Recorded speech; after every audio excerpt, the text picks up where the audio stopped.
Maria, PSBB ini bukan pilihan, tapi ini konsekuensi setelah kita mengalami kenaikan dari kurva penularan dari COVID-19 lagi gitu. Jadi ini bukan pilihan siapapun.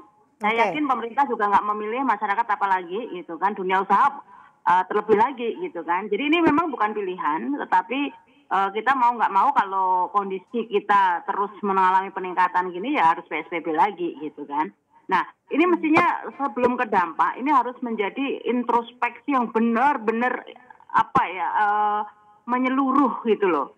Kan ini bukan tanpa sebab, setiap kejadian itu bukan tanpa sebab. Jadi kenapa kok ini meningkat lagi? Pertama, kita sudah ingatkan wanti-wanti persoalan pilkada serentak ya, dan walaupun DKI tidak kan Depok dan sebagainya pilkada gitu kan. Dan kedua, ketika liburan itu jangan terburu-buru dulu mengakomodasi memberikan toleransi terhadap misalnya pembukaan destinasi pariwisata yang mempunyai potensi kerumunan masyarakat. Dan masalahnya juga ini sejak dari kemarin kan upaya kita untuk melakukan tes, tracking dan juga tracing ini kan juga belum optimal gitu kan.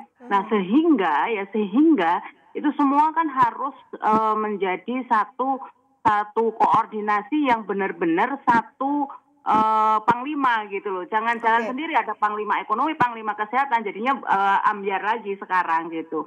Nah kalau dampak sebenarnya dampak ekonomi jelas, tetapi kalau ini tidak dilakukan nanti dampak kalau memang kurva ini tetap tidak mampu dikendalikan, itu dampak ekonominya jauh lebih dahsyat gitu kan.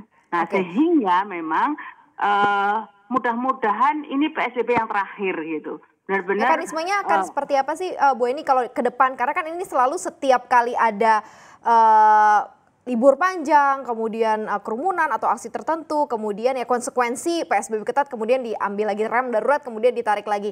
Ini akan harusnya seperti apa sih mekanisme yang dimiliki begitu ya, biar tidak terulang-ulang terus gitu ke depannya? Ya sederhana kata ya nggak boleh kapok lombok gitu kan. Kemarin udah gini diulang itu kan seperti orang kepedesan tapi besok ya makan cabai lagi gitu kan. Nah sehingga mestinya sekali lagi makanya saya tadi saya buka, mestinya ini menjadi bahan evaluasi bersama, jangan diulang-ulang lagi.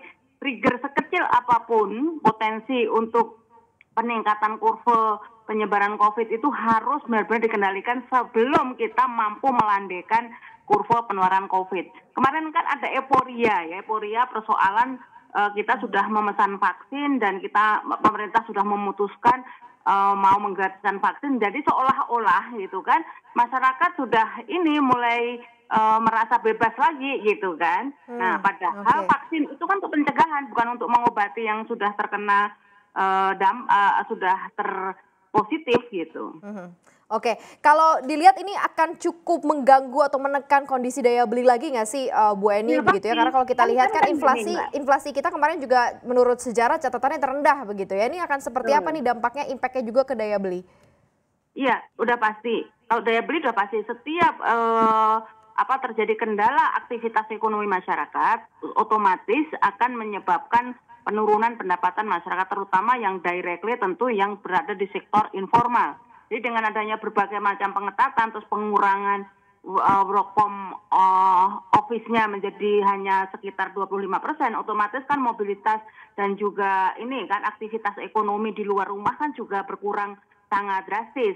Nah, itu kan juga akan diikuti oleh kegiatan-kegiatan yang lain seperti pedagang asongan dan sebagainya, transportasi dan sebagainya pasti juga akan menurun drastis. Nah, ini kan punya dampak gitu kan terhadap orang-orang yang berada atau bekerja di sektor-sektor itu. Nah, sehingga kalau 2021 dana-dana bansos dan sebagainya berkurang, maka kan tentu ini coverage terhadap dana perlindungan sosial kepada masyarakat yang terdampak kan juga akan berkurang.